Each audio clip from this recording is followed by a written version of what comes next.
झारखंड और महाराष्ट्र विधानसभा का चुनावी बिगुल बज चुका है। चुनाव आयोग ने मंगलवार को प्रेस कॉन्फ्रेंस कर इसकी जानकारी दी है।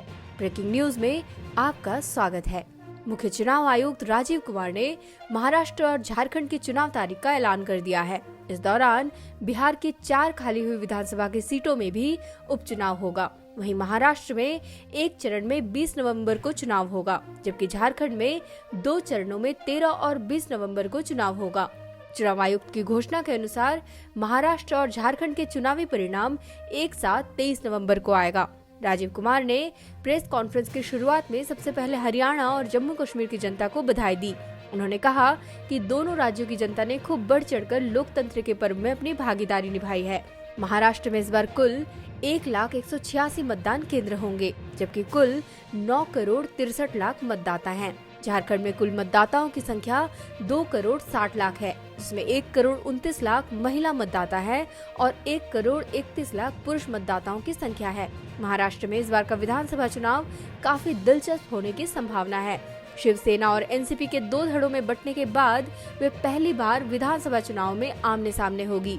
उद्धव गुट की शिवसेना और शरद पवार गुट की एनसीपी जहां महाविकास अघाड़ी गठबंधन के तहत चुनाव लड़ेगी, तो शिंदे गुट की शिवसेना और अजित पवार गुट की एनसीपी महायुति गठबंधन के तहत चुनाव लड़ेंगे। विदित हो कि 4 महीने पहले हुए लोकसभा चुनाव में महाविकास अघाड़ी ने काफी अच्छा प्रदर्शन किया था और 48 में से 30 सीटें जीती थी। भाजपा नीत महायुति गठबंधन ने केवल 17 सीटें जीती थी, लेकिन हरियाणा में चुनाव जीतने के बाद भाजपा का जोश एक बार फिर ऊंचा है।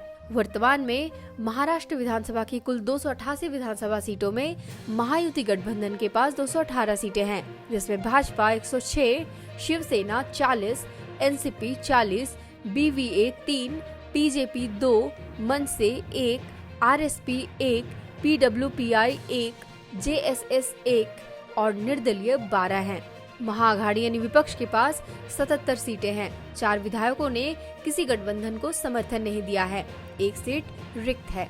झारखंड में कुल 81 सीटों पर चुनाव होगा।